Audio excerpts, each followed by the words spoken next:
As the thugs tried to block his path, they clearly wanted to throw a little revenge party. Luckily, Old Mo had maximum fighting power, knocking down more than 10 thugs like a superhero. Just as Old Mo was about to leave in style, Old Liang was over there trying to break down the door like a misguided intruder. Old Liang claimed he was looking for a missing girl, but the doctor coldly replied, "She isn't here." The doctor told him to pack and leave, but Old Liang sensed something was off. No call to the cops. Clearly, a horrifying secret was lurking inside, and just as the two were arguing, injured Old Mo showed up right on time. He yelled at the doctor to raise his hands, and Old Liang seized the moment to open the iron door. The sight of the medicines left him gobsmacked. Everything was filled with cherry blossoms. Half-finished products made the doctor drop to his knees, explaining they were to help ease his wife's pain, pleading with them not to call the cops. Old Mo firmly believed that his theory wouldn't be wrong, and to verify the doctor's eye expression, he actually asked the doctor to put on a mask. Doctor checked and found that Old Mo was holding a toy gun. The doctor signaled Old Liang to search Old Mo, only to find a senile tag around his neck. Turns out he mistook Old Liang for a colleague, believing he was chasing the real killer and didn't dare call the police. Old Liang was beaten black and blue, feeling pitiful. "I just wanted to help. Don't treat me like this."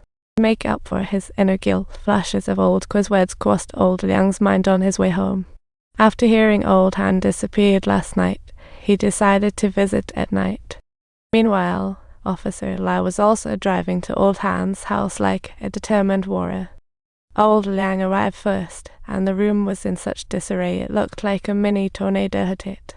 A glance revealed Old Han hanging from the beam, instantly scaring him like a timid chicken.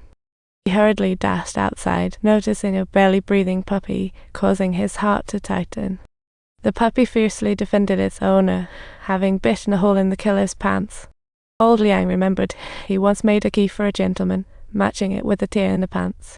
At that moment, Officer Lai also arrived, and Old Liang hurriedly hid, indeed another misunderstanding. The officer walked in and found Old Han's body. A whirlwind of emotion swirled inside him.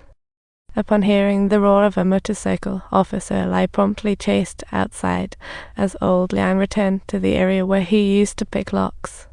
Old Liang opened the killer's door and discovered drawers stuffed with various photos of elderly individuals, which plunged him into contemplation, just as he was pondering.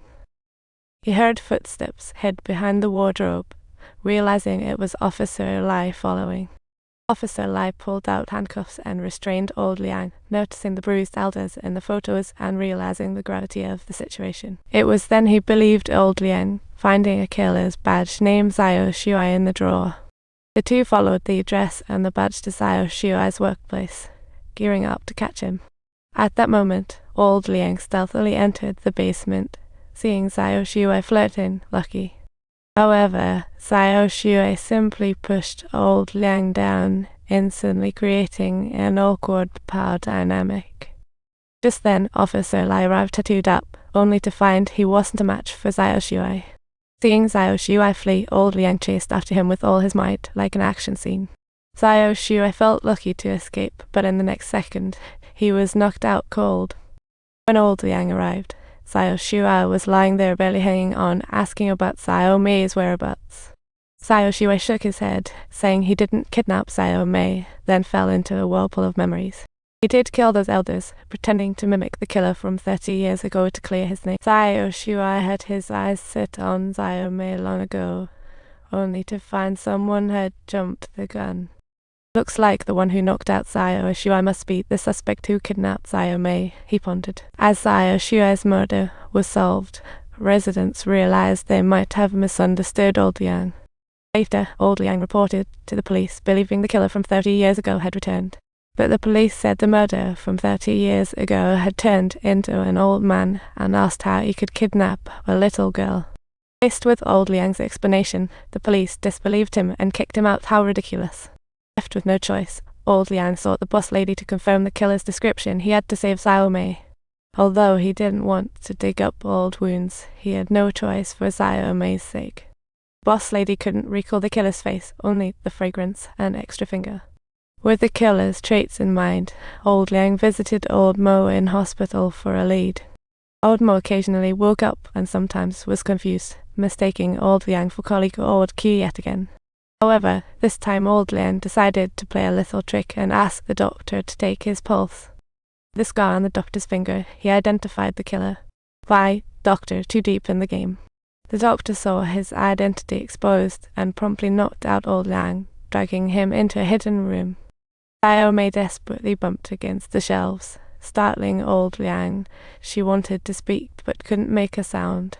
At that moment, the doctor entered the hidden room with his paralyzed wife, telling old Liang that Xiao Mei would soon be paralyzed. The doctor planned to kill his wife and replace her with Xiao Mei, having sinisterly plotted this out long ago.